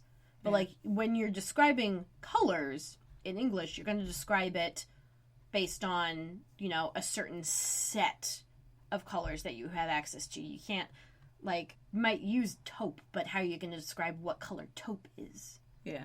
Like, it's that like kind of a thing. brown. Yes, exactly. Like, we have brown as a word to describe something else that we don't have that we have a word for, but you don't know the context of. But, like, so, where did I start with this? I don't know. I don't even know. I don't know, but it just makes me think of the Jasper Ford book, Shades of Grey. Mm-hmm. Not to be confused with 50 Shades of Grey, completely different book, let me tell you. Completely. But no, it's... Oh, right, because then the apple peel is working from a limited set of Yeah, that's where you're going with that. variables. Okay, great. I got there eventually, guys. We got it back to the thing. But yeah, no, the book Shades of Grey by Jasper Ford, and that's Ford with 2 Fs, Hey. is actually a really, really good book, and there's a lot of different colors in that book, because the entire point of that book is that you can only see the color that your name is associated with. It's a really cool book. I will link to the wiki for it on the website for anyone who wants to check it out, because Coolio. it's a really neat book, and I enjoy it immensely. And he also does the Thursday Next series, which I really love. Right. So, yeah. Okay. Anyway, I digress. Let's get back to the show. So, Cole kind of stares at her when she whispers the word Cole. And, like, he kind of looks at her in a different way. Because also, like, keep in mind, this is effectively 4 weeks into knowing him. Yeah, like, they haven't known each Like, other very long. This is fast-tracking that shit for Phoebe. Yeah, but it also, like, you can kind of see his brain in that moment. Like, you can kind of see him... I don't want to say he looks worried, but, like, he kind of looks like... Like, there's been a perspective shift? Yeah, where he's like, wait, she's falling in love with me? Yeah. And then it's that, again, that kind of, like, I can use this to my advantage kind of look, as well as a, I don't know how I feel about this kind of look. Yeah. And Very much so. And I will admit that, again, Cole has never been my favorite from the first time watching through this. And rewatching it now that I am older Yeah. and have a different perspective on life as well as other things, he's not rubbing me the wrong way like he did the first time. And that makes me very, very excited to go through this. That makes me very excited for you. Yeah, like, I don't hate him as much as I did. Yay! And I am actually kind of excited about that. Uh-huh. Anyway, someone walks past Phoebe and bumps her and makes that pumpkin fall out of the pocket in her robe. Yeah, Ruth, who happens to be standing nearby, sees it, and she points at Phoebe, yells out that she's a witch. And Cole seems, like, scared. And he's not really doing anything. Yeah, it's one of those where, like, again, it's this moment where it's like, he's not scared about Phoebe being called a witch, but that she thinks he's her true love. Like, it's that, like, he has this weird, like, moment of realization on his face that this is either going to be a great thing or a horrible thing, and he's not sure which one. Yeah, like every YA novel. Well, not every YA novel, but most, a lot of... Most YA novels, I'm sure. Anyway, Cole starts backing away from Phoebe as Micah runs over and starts searching her pockets. Yeah, he's kind of backing away in horror. Yeah, a little bit. Horror. Disbelief, like, oh shit. Yeah. Piper and Prue notice, and they run over to her, and Ruth tells the witch hunters to grab them as well, and they do as the people of the village yell out, "Hang the witches!" And Ruth looks smugly at Cole, saying that they're the three he was looking for. Phoebe then looks at Cole, and they kind of exchange a look, but she still doesn't really seem to know who he is. She doesn't. She's just like, shit, this dude I was talking to knows I'm a witch, and is after me. Yeah. Crap. Craziness. Ruth tells Micah to hang them all. Micah stares at Phoebe, says, "My pleasure," and then looks over at Prue, and they seem to share a moment of recognition. Is he also wearing a mask at this point? Yeah. Yeah, he also had a mask on. But his delightfully, what's the term, disheveled wig? Yeah. His delightfully disheveled ponytail wig. Here's the thing, and again, this is where I say, why does she not recognize? Because Prue seems to recognize Micah instantaneously, even with the mask on. Well, yeah, but she's never known him with short hair. I'm just saying. Anyway, the girls get taken away. Phoebe looks back at Cole a few times as they're being dragged away. She's also seen him in those clothes before. So. I guess, yeah. He's watching them get taken away, and we end with a shot of him taking off the mask and looking worried and a little regretful. We cut over to a field where the girls are all sitting on horses under a tree, each with a noose around her neck. Yeah. The witch hunters are there, they're holding the horses, and Micah rides up next to Prue. We then see Cole nearby, who's sitting on a horse, kind of staring at them. Out of view of them, though. Micah tells Prue to, what did he say? He goes, "Hang, witch." Yeah. It was just like, the way he said it was just like, I am overacting. But I'm like, he did overacting, and what I mean is hang tight. Yeah, exactly. The witch hunters let the horses run from underneath them, and we are shown the girls swinging from the tree. Just like their feet. Physically shown and their them skirts. Swinging. Cole looks on, the witch hunters quickly ride away. Micah takes one glance backwards and then rides away with them. Cole then follows, riding away from them, and we are left with the image of the three girls hanging from the tree as we go to commercial break. And it was one of those where, like, you look at this imagery. It's like a bit graphic. And it is a little graphic. It's a little graphic for daytime TV. Uh-huh. Or even primetime. Yeah, it was. I had forgotten that they showed that. Like, it's honestly a little more graphic than SVU. Because they don't usually show the person, like, getting their throat cut or being assaulted or whatever. They don't really even ever show you the actual photos. They might show you, like, the dead-eyed stare. That's about it. Yeah. So this is a little more than that. Yeah. But so anyway, we come back from commercial break, and the girls are still hanging. Micah rides over, looks around to check for people, and then cuts the rope with his knife. Yeah. And all the girls fall to the ground and groan in pain, so we know they're alive. Yeah. He apologizes, and he cuts the ropes from their hands, saying that he learned the trick of running the noose line to their waist from the French. And I'm just like, how did he get away with that? How was no one looking? Yeah, well, Phoebe actually says that she's happy the other guards didn't see him do it. So even she was like, I don't know how you got away with it, but all right. It's called a la convenience. Yes, that's how he got away with it. Piper wonders how Prue knew that he could be trusted. And Prue's like, it was the look in his eyes. And I'm just like, it was the poor writing in this episode. Yeah. She lifts his mask, stating that it's the second time he's saved them. Oy. Oy. Yeah, there's a bit of flirting, and Phoebe asks why he's with the witch hunters if he keeps saving them, and he says that he's with them so that he can undo their work whenever he can, because he's on their side.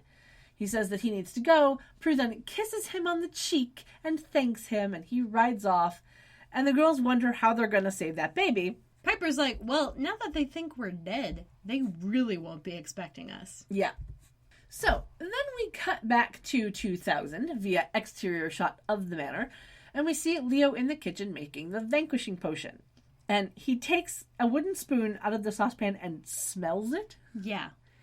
Like, I love that he doesn't taste it, because that would have been bad. But, like, he just smells it. And then we have that classic trope where Leo calls to Daryl, who's by the kitchen door, and he's like, we need more time. And Daryl thinks he's talking about Time, but no, he's talking about Thyme. Yeah.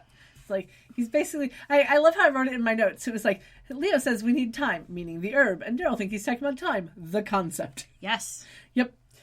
Anyway, the doorbell rings. Daryl thinks it's trick-or-treaters. Leo thinks it's a trap. Daryl remembers that the Grimlock steal kids' sight, and he starts to head toward the door. Leo says that he can orb there, and Daryl's like, yeah, that might be what they're waiting for. So Daryl tells him to stay, finish the potion, and then bring the girls back no matter what. And he walks out of the kitchen. And the girls would be like, Daryl, don't risk it. But they're not there, so. Exactly. We cut over to the porch where there are 3 trick-or-treaters standing on the porch. Daryl opens the door, gives them a full bowl of candy, and tells them to spread the word that they're out of candy, and then closes the door again. And it was hilarious to me. Uh-huh. Because legit, like, that would have been me. I'd have been like, we're out. Go away. I would have just, yeah. I mean, if you were looking ahead, you wanted the kids to be gone, just, like, set the bowl on the ground. Be like, have fun. Bye. Yeah, exactly. Mm-hmm. Like, at that point. Back inside, Daryl peeks into the living room and kind of looks around. And this is where we can see that Prue's camera is set up because, you know, we had to establish that. But it's set up near a coffee table that they don't seem to ever have before. Mm-hmm. It's like in between the couch and the chairs. Yeah, it was They've had a coffee table there before. Yeah, but I don't this know if was it's a that coffee table. I don't think so, because this was a white distressed table. Yeah, I don't remember seeing that before. Yeah, they've never had this coffee table before. Yeah, Daryl turns around and he Grimlock punches him in the face. Yeah. He falls to the floor, seemingly into said coffee table, even though we don't hear it break underneath him. We just see it broken underneath him. Okay, that counts for the FAQ then. All right. That brings our furniture annihilation quotient up to 2 for the season and Yay. 28 for the series. Yay! Daryl then turns around and looks up, and the other Grimlock steals his sight. Now here's a question. I thought they could only steal the sight from children. Yeah, it's an all convenience. Mm-hmm. Anyway, he feels around the floor and finds the button for Prue's camera, because the way that she has the camera set up is that the flash is connected to a button so that you can... It's like... So you can take a selfie. Mm-hmm. Basically, it's a... Yeah, instead of setting something like a timer, which would have absolutely been possible on this type of camera, you can just, like, pick the moment when you're doing it. Once you're ready, there's, like, it looks like a detonator button. Yeah, a little bit. Connected by a cable to the actual camera and whatever the flash is doing. And so when you click that, the flash goes off, like, a split second before the camera takes the photo, so that it's all nice and lit. Right. And of course Prue would have this because she's a photographer. Right. She has become a photographer. But here's my question. How did he know it was on the floor? Dunno. A la convenience. Because it shouldn't have been on the floor. It should have been attached to the camera. It was attached to the camera.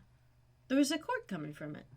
No. I mean, the button should have been on the camera. Well, no, because Prue had the attachment that would lead out, so she... I don't know. No, what I mean is that it shouldn't have just been laying on the floor. Like, if Prue was going to be using it, it shouldn't have been laying on the floor. Okay, that's fair. Is basically what I mean. Then, I don't know. Maybe when he... Fell through the coffee table with no sound. The floor, and then... Yes, thank you, Blue. And then, like, maybe it jostled it and it fell. Maybe. I don't know. Or maybe it was on the coffee table. Maybe. Sure. I will. That's above the floor. You wouldn't be stepping on the coffee table normally. There you go. I will put that as my headcanon. It was on the coffee table when he landed on the coffee table and made no noise. I still love the fact that, like, we see this coffee table and then he is on top of the coffee table in ruins, but we hear nothing. Yeah. And it's just like, really? They missed a sound effect. All right. I know they did. But yeah. Anyway. He pushes it and the flash goes off. And the Grimlocks are, like, cringing away from all the light because they do not like that. Yeah, they and don't Daryl's like able to kind of, like, get up and stumble away. Yeah. The Grimlocks then look at each other with slight smiles on their faces, and we jump back to 1670. Mm-hmm. Because, of course, we do. Yeah. Outside the village, Piper and Phoebe are near the bush as though there's only one, as Prue walks up to them. Prue says that she doesn't see Ruth or the guards and asks what time it is. Piper, of course, gets at her watch and says it's 6 o'clock, so they've done a hell of a lot in, 4 hours. Yeah. Phoebe wonders how they're going to get past the talismans, and Prue reminds her that Eva said that the magic is all around them. So she picks up a broom and hands it to Phoebe, tells her to sweep away evil. Yep. She picks up a flower off of a lavender bush, remembering that she was told that it was a protection herb. Prue grabs some wheat and starts making a doll, saying that the wisdom of the women before them will guide them. And they walk near a house. Was it wheat or was it like a corn stalk or something? I will be honest, I know my notes say that it was wheat because that's what the transcript says it was. Okay. It looked more like palm fronds to me. Like dried palm fronds. Yeah. Like goldy palm fronds. Like how you would have for like Palm Sunday. Sorry, I just made my hand go over my head for those of you not cued into the visual. You don't know Palm Sunday? I assume it's something with Catholicism? Okay, so I don't know what happens on Palm Sunday. Is that when they do the fish thing? Like the feeding of the fishes, like the milk of the fishes and shit? No. I don't know all of it, but I know, okay, so do you know what Ash Wednesday is? Yes. Okay. Oh, it's related with that. Okay. Okay, so Palm Sunday is where they take the palm leaves and they, make them into, little totem-y type things. They're usually, symbols of protection and faith and all that stuff. And then Ash Wednesday is basically you burn those and use the ashes of the palms from Palm Sunday is what you use for the thing. It's a whole big rigmarole thing of stuff. At least that's how it was when I was growing up. I don't know if it's changed or if my church was just weird. Who knows?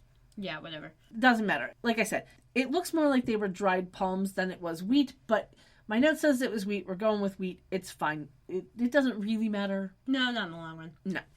But anyway. So, Prue's making the dolls. They walk near a house. Phoebe asks, which way is east? Piper. She kind of, turns around a little bit and then points. She's, looking for where the sun is, I guess. Yeah. Phoebe starts sweeping, and the broom lets off some sparks, and the broomstick glows. And as she's doing this, you see a shot of all of the little, dangly talismans in the tree, and it looks like someone's just, tapping the branch so they jiggle a little bit. Yeah, it was kind of funny. They make them glow, and then they all fall down. Yep. Nearby, some witch hunters grab Micah. Prue sees this and starts to go over to him, but Phoebe reminds her that she has to get Charlotte, and, he'll be fine, that sort of thing, because they can't really do much. Can't change the past that way. Prue and Piper go into the house and they walk over to Charlotte. Charlotte asks who they are. They say that Ava sent them. Charlotte doesn't believe them and then she yells out in pain. Prue asks Piper how Lamaze breathing goes. Piper breathes like they do in Lamaze class and then Prue starts to breathe the same way and Charlotte yells out in pain again. I will link to the wiki for Lamaze for anyone who wants to read about it, but it's basically a technique that was popularized in the 1950s by a French obstetrician named Dr. Ferdinand Lamaze, based on his observations in the Soviet Union. Oh, fun.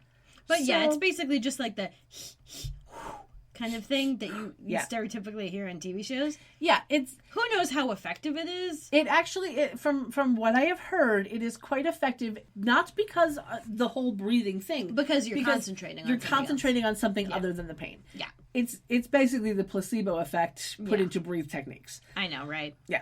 But I just think it's funny that it was literally, this French dude was like, what did they do in Russia? Let's do that. Uh-huh. It's a lot of places where there wouldn't be a whole lot of options other than giving birth in home because it's very cold. Yeah. And stuff is spread out and more of the year is, spent entirely indoors or whatever. So you got to do a home birth and you got to figure out what works for a home birth in a second in case the doctor is busy or out of town or whatever. So yeah, I can see why that would have been studied in the Soviet Union. Yep. Anyway, Piper reaches under Charlotte and presses on a spot on her back with her fingers, which apparently makes the pain go away. Yeah. Charlotte asks how she makes the pain go away. Piper says that she's using good magic and tells her to keep breathing. And good magic, she whispers over to Prue and she's like, acupressure. Yeah. So again, links, all that good stuff. Mm-hmm. They tell Charlotte that they need to get her out of the house and they try to get her to sit up. And she yells in pain again, and then her water breaks, making Prue and Piper jump back. It was kind of funny. Hey, at least it broke over the mattress. That'll soak it up. Yeah. Well, no, it's probably full of hay. Well, who knows?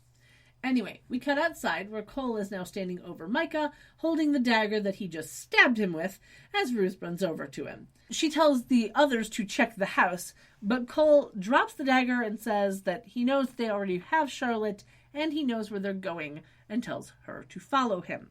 He knows a lot and somehow cannot prevent anything. Yup. Yeah, so we cut over to the witch's altar as Prue and Piper have a hold of Charlotte's arms and they're helping her walk up to it.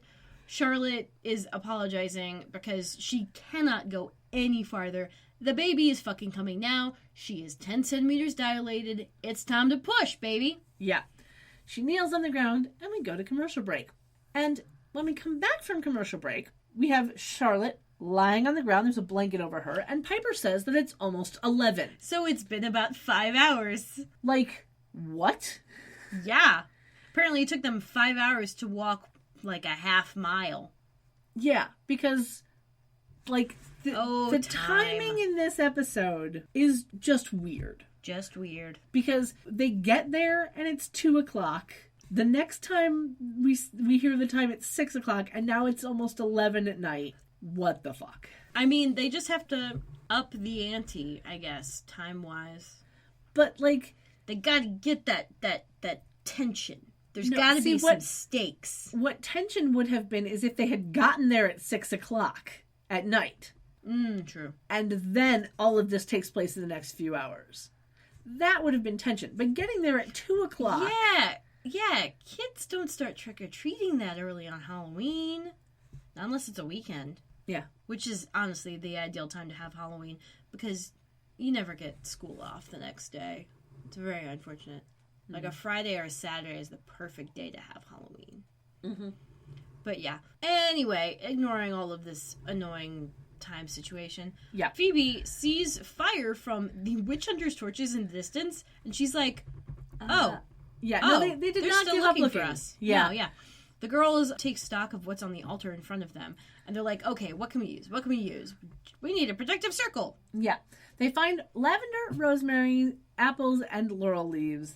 Charlotte screams in pain. Piper wonders who's going to deliver the baby. And Phoebe tells her that she should do it since she's the one who's going to have kids in the future. Yeah. Prue immediately jumps on this. Seconds that idea. And Piper seems vaguely annoyed to always getting the messy jobs. Yeah, they basically played nose goes and she gets to deal with, like, afterbirth now. Yep. She walks over to Charlotte as Prue tells Phoebe to form a circle as she works on the apples.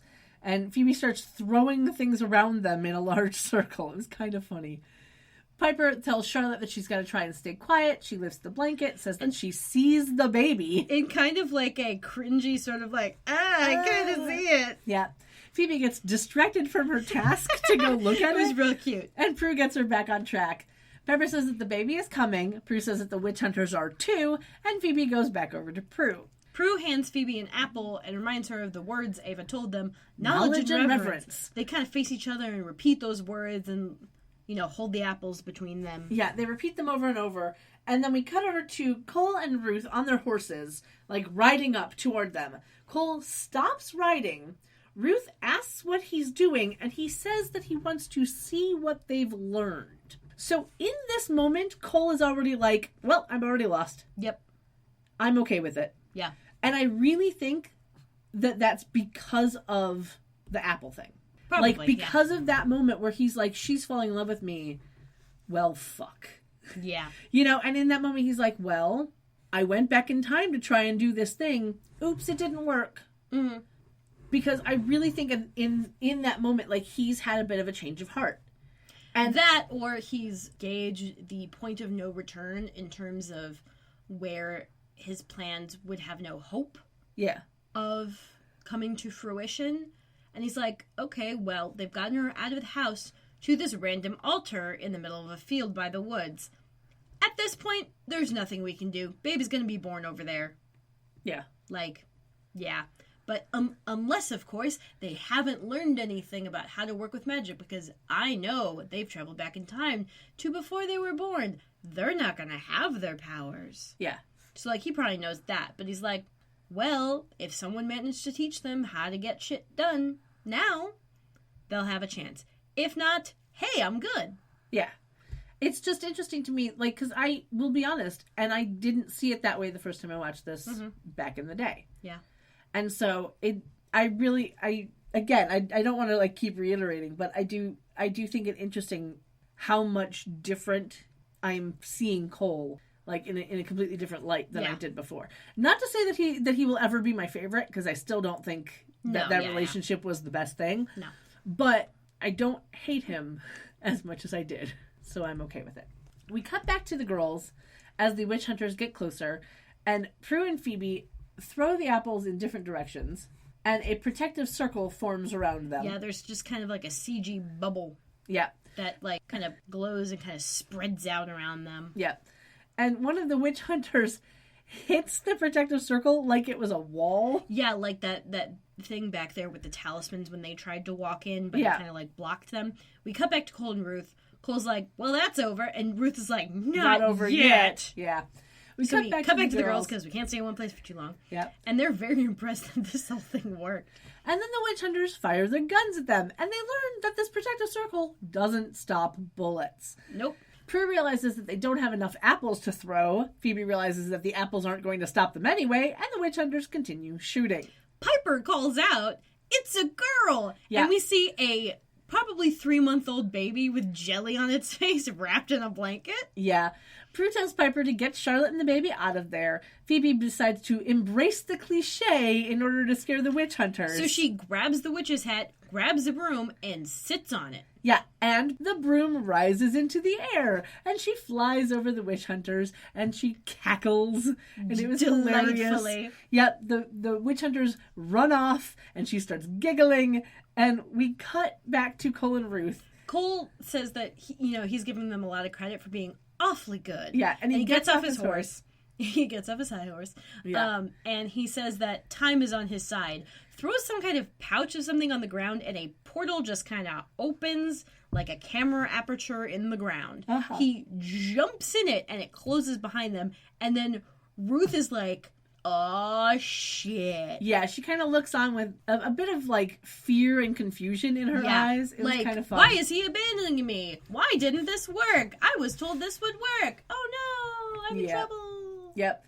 We cut back to the girls as Prue and Piper watch Phoebe fly over the full moon. Leave it to this show to put a full moon 3 episodes in a row. Uh-huh. That ain't just blue, that's indigo. Quite the mood. And then we time jump to Ava holding the baby inside the cave. Again, this baby is probably like 3 months old. Yeah. Possibly more. Yeah. No one because ever uses you can't have a newborn. Nope. No, you can't have a newborn. There are laws against it. Yes, there are many laws against it, and there are also many laws against having babies in general, but they just have severe time restrictions on how long you can use a baby, which is why in most shows where there has to be a baby, they usually use, like... Twins or triplets. Which is why Mary-Kate and Ashley have a career. Yep. But yeah, she walks over to Charlotte and hands the baby back to her. The girls thank Ava for showing them how to find the power. Prue jokes that Phoebe only has herself to blame for the way that witches are portrayed in the future. But Phoebe seems okay with it. She seems happy. Yeah. She does wonder why the powers that be haven't sent them home yet, and Piper looks at her watch to see that it's almost midnight. So this last little bit only took them an hour. Uh-huh. Yeah. Or took them less than an hour. Well, Charlotte might have been a bit sore, but at least it would have been easier for her to walk without all of the contractions. Once the placenta came out, anyway. Yeah, they don't show that bit. No, they don't. They never, ever do. No, they really don't. Anyway, Charlotte tells them that she will tell her daughter about the 3 powerful witches who came to bring her into this world. And she looks down at the baby and she's like, yes, Melinda and I will always be very grateful. And Piper's like, wait, Melinda?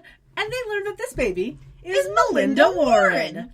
And then, just as Phoebe explains that they're related, the vortex opens in the doorway, and that nice little cane hook comes out and yanks them back into it. Yeah. Not an actual cane hook. Just the metaphorical. A metaphorical because one. They do, again, leading with the side of the hip thing. Yes. We see Ava looking on with pride, and then we get a clock chiming. The clock, by the way, has the wrong 4. Yes.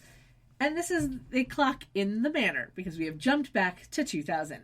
The vortex opens, we see the Grimlocks waiting. Leo then orbs in behind them, yells out to them, splashes the potion on one of them, and he, like, screams and disappears in some green Melts goo. and stuff. Yeah. The other Grimlock starts to strangle Leo, who then drops the second bottle of potion just as the girls come out of the vortex. Prue, does that On thing the where ball. She's super on the ball. She, does that badass, walk and, hand motion. Yeah. Just like she did the first time with the Grimlocks. And uses her power to flick the puddle onto the last one. Yeah. He does the disappears melty in burn green acid goo. thing. Yeah. And then Piper runs over to Leo and helps him up. Leo asks if they're okay. Piper asks if he's okay. And they all agree that it's been a long day. Oh, such a long day. Yeah. Daryl then stumbles down the stairs. And Leo walks over to him and tells him to open his eyes, which he does. And then Leo restores his sight with the wave of a hand and wishes him a happy Halloween. Now, but here's again my question. The Grimlocks died, so wouldn't have sight have returned? Yep.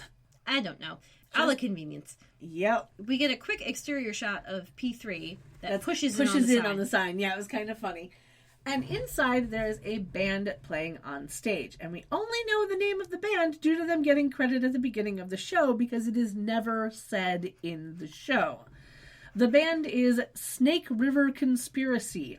I will link to the wiki, but there's not much to know. They were an industrial rock band which was composed of musicians from a bunch of different bands. And they actually did a cover of How Soon Is Now, so I'll link to that video as well, just because. Anyway, Prue and Piper and Leo are standing at the bar. None of them have changed outfits. Phoebe, holding a pumpkin carved with a witch riding a broom, walks past a guy holding a broom and tells him to use it with reverence. He is, of course, confused, and she just walks up to the rest of the group and is like, Halloween's now my official favorite holiday, and puts the pumpkin up on the bar. Yeah, it was kind of funny. Like, that little moment with the dude in the broom, like, I really want to know if that look of confusion was, like, written in the script, or if the extra was just like, what? I don't know. Like, either way, it worked, but it was just very funny. It was hilarious. The girls realize they still have a lot to learn, and Phoebe's really sad that Daryl didn't feel up to celebrating with them, but Leo, of course, decides to make a pun, and he's like, oh, he saw a lot today. He probably needs to take a moment to sort it out. Yeah. And then Prue says that they also need to take some time because the Triad wanting them dead is one thing, but somebody going back in time to try and wipe out their entire family line is another. Yeah, wiping out was not exactly what they were going for, more like complete alteration. Yeah, they were trying to turn the family evil by starting with Melinda Warren. It's not the last time they'll try to turn the family evil, but it is the last time they'll try and use Melinda Warren to do that. Yeah. Anyway, Prue asks Leo if his bosses have any clue, and he says that if they do, they aren't sharing. Because they never do. Yep. Piper's like, I think it was the guy who was hitting on Phoebe at the party, and Phoebe's like, not every guy I meet wants to kill me. Yeah. Not every guy, Phoebe, but 9 times out of 10. Yeah. And if it's not you, it's Piper. Yeah. Leo says that they saved Melinda and that's all that matters. And Piper is excited that she helped deliver Melinda. And she calls her great whatever great-grandmother. Yeah. So that's actually a nice subversion of the you are your own grandfather trope in time travel. It's like, oh, you helped deliver your own great whatever great-grandmother. Yep. Phoebe thinks that it's sad that they couldn't save her from moving to Salem, but Prue reminds her that they can't change history. And also, they've already met Melinda. They know she's fine with it. Sort Exactly. of. As fine as she can be with it anyway. Yeah. She's happy that her descendants are alive, and that's all she really needs. Exactly. So a guy that looks like Micah walks up to Prue and says hi. And he tells her his name is Mitch. Yeah, and they head off to go flirt with each other. Oh, my God. And he is never seen again. Yeah, Phoebe laughs as Cole walks down the stairs into the club dressed as an angel. Yep, wings and everything. Like the white choir boy robe. Yeah. Like altar boy robe. Yeah. Like without the additional like vest or whatever. Fluffy wings and everything. Does he have a halo? I don't remember. I don't think he had a halo. No, but it was obvious what he was meant to be. Yeah. She walks over to him and she said that she was worried she got stood up. And he just says that, he was at work and he lost track of time. She says that she kind of got hung up herself. And there's a moment of silence before she comments on his costume. She asks if he's an angel. He says, not really. And then she moves closer to him and says that she isn't one either. And then they walk off screen and we go to the end credits. Ooh, ah! Yes. It was kind of funny though. That was a bit on the nose for Cole. Yeah. Just a bit. Just a tad. Though I do Just kind a of skosh. I do kind of enjoy how she was like, yeah, I kind of got hung up myself.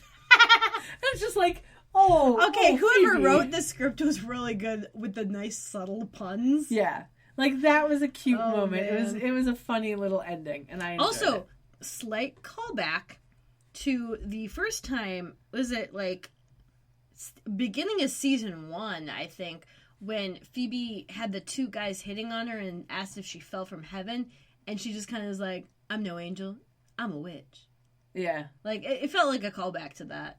Yeah, a little bit. So, we are on to our ratings portion of the day. Yes. You go first. I give this episode an 8 out of 10 witches cackles. For some reason, I really love to do the alliterative ones. Mm-hmm. I'm going to go 9 out of 10 vaudeville vortexes. Because vaudeville is where they have the hook and they like drag you off stage if you're not getting a good audience reaction. Okay. With our ratings done, we are on to our outfits. I like the outfits that they had most of the time. Those are good outfits. The 1670s outfits. Yeah, that or Prue's outfit at the beginning, I really loved. The corset, the Halloween outfit. Yeah. Yeah, out of all of their Halloween costumes, I did like Prue's outfit the best. I didn't care much for the glitter and the butterflies, but the dress was kind of cool looking. But yeah, the 1670s outfits were my favorites, I think. Yeah, definitely. Yeah. And I love Cole's hair. Like, it doesn't really work that well for Joey McMahon, but it's nice hair. Yeah. Good tea. Nice house. What? Sorry. What? Wharf. Good tea, nice house. Yeah, there was a bit where they're like in a rented house and this old lady serves him tea, and all he has to say about it is, good tea, nice house. Well, all right, yeah. It's the biggest compliment Worf has ever given. Huh. Well, okay. Mm-hmm. Anyway, so with our ratings done, that means we are on to social media stuff. Whoa! Yeah. So, as per always, you can find all of the links and everything at charmchats.com. You can email us at charmchats@gmail.com. You can tweet at us on Twitter at charmchatspod. You can message us on Facebook at facebook.com/charmschats. You can find pictures of Blue on Instagram.com/charmschats. Yeah. And you can help us out by becoming a Patreon patron at patreon.com/charmchats. Now that that's done, let's do the ending shout out for Lisa. Yes, we shall thank Lisa one more time for being an awesome patron. Oh yeah. And you're just amazing. And we thank you very much. And a card is on its way. Yes. A lovely thank you card. You will probably get the thank you card hopefully before this episode goes live. That is the hope.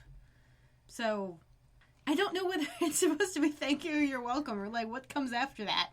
You're awesome. I think that just yeah, works. That works. That okay. just works. That's good. And you may get a little physical perk in the mail at some point. And if you're listening, don't forget to email us your birthday so we can send you out a birthday card. Because that's part of the perk as well. Yay! Yay! Thanks, Lisa. Thank you. I think that's everything. I think that is everything, yeah. Yeah. Until next time, Sleep tight. Don't let the warlocks bite. bye. Bye. Phoebe, Piper, and Prue, they've got evil to slay and some potions to brew. So we'll see where it's at next time with Kendra and Kat on Charm Chats. Hashtag not all witch hunters.